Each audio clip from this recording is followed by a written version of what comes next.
Երևանի կենդանաբանական այգի հոակին հանձնարարական 111 ներկայացնել տեղեկատվություն Երևանի կենդանաբանական այգի հոակի կատարած աշխատանքների մասին։ Հարգելի պարոն քաղաքապետ, 2026 թվականի սկզբից Երևանի կենդանաբանական այգում իրականացվել են համալիր բարեկարգման, վերանորոգման և ենթակառուցվածքային զարգացման աշխատանքներ, ուղղված ինչպես կենդանիների խնամքի պայմանների բարելավմանը, այնպես էլ այցելուների հարմարավետության բարձրացմանը։ Այգում տեղադրվել է նոր տոմսարկղի դրամաշվարկային սարքավորում։ Ակվատերարիում բաժնում տեղադրվել է տոմսային արգելափակոց։ Տեղադրվել է էլեկտրոնային էկրաններ և տեղեկատվական բաներներ։ Այգու ամբողջ տարածքում գործարկվել է ձայնային համակարգ։ Մաքրվել են այգու ջրահեռացման համակարգերը, կատարվել են ասֆալտապատման աշխատանքներ։ Դրամարկղի արտաքին պատերը մշակվել են ավազաշիթային համակարգով, իրականացվել է կտուրի ջրամեկուսացում, ներկվել են բոլոր փայտյա կառուցվածքները, կառուցվել է չափորոշիչների անպատասխան 6 նոր ազատավանդակ իրենց ձմեռանոցներով։ Նաև նշեմ, որ այգում ունենք ցուցադրության նոր կենդանիներ։ Ձեռք է բերվել նոր արտահայտust այգու լոգոտիպով, իրականացված աշխատանքներ ունեն շարունակական բնույթ և միտված են Երևանի կենդանաբանական այգու ժամանակակից չափանիշներին համապատասխան հետագա զարգացմանը։ Այսքանը, շնորհակալություն։ Շնորհակալ եմ, իրականում կենդանաբանական այգում մեծ ծավալի աշխատանք է արվել եւ ուզում եմ շնորհակալություն հայտնել ձեզ եւ իհարկե ամբողջ անձնակազմին եւ կարծում եմ այս աշխատանքների շարունակականությունը պետք է ապահովենք այգու ընդլայնման մասով եւ միակ խնդիրը, որ դեռևս առկա է, դա այգու տարածքում գործող այդ սրճարաններին է վերաբերվում, որովհետև մեր այդ նախորդ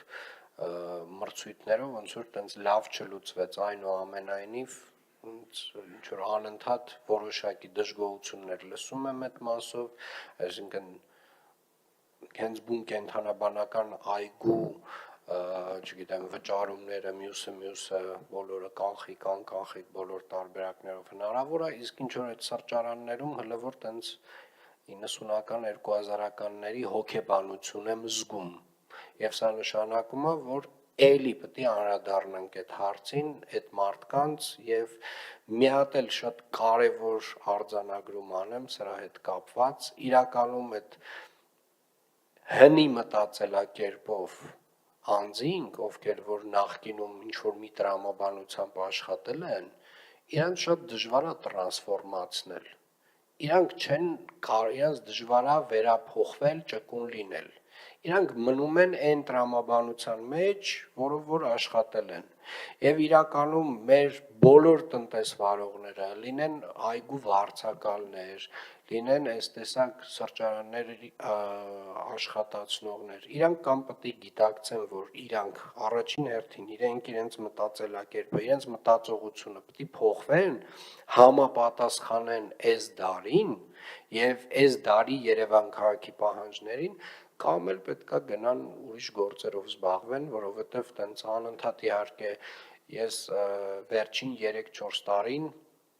շատ մեծ ժամանակ եմ հատկացրել այդ բոլոր տարբեր վարձակալների հետ տարատեսակ բանակցություններին եւ 90% դեպքերում փորձը ցույց է տալիս, որ հին տրամաբանությամբ աշխատած մարդիկ ուղղակի նոր տրամաբանությամբ չեն կարողանում լուծումներ տեսնել նույնիսկ։ Իրենց մոտավորապես այդ բանն են բուտկեն են պատկերացնում էլի 90-ականների ու այդ բուտկեն ոնց մի քիչ ավելի լավ աշխատացնել, այսինքն ավելի լայն չեն կարողանում տեսնել այդ իրանց բուտկի աշխարհից։ Հետևաբար սա տենց կոչ, հորդոր մեր տնտեսվարողներին, ովքեր որ նախկինից որոշակի ինչ-որ վարձակալական հիմունքներով տարբեր հատվածներում Երևան քաղաքի տարբեր առևտրային օբյեկտներ են աշխատացնում, հարգելիներս երևի թե ուղղակի ձեր այդ իրավունքը փորձեք վաճառել, որովհետև հենց մենք վաղ թե ուշ գալու ենք ձեր հետևից, որովհետև դուք այլևս չեք համապատասխանում Երևան քաղաքի եւ երևանցիների մերօրյա պահանջներին։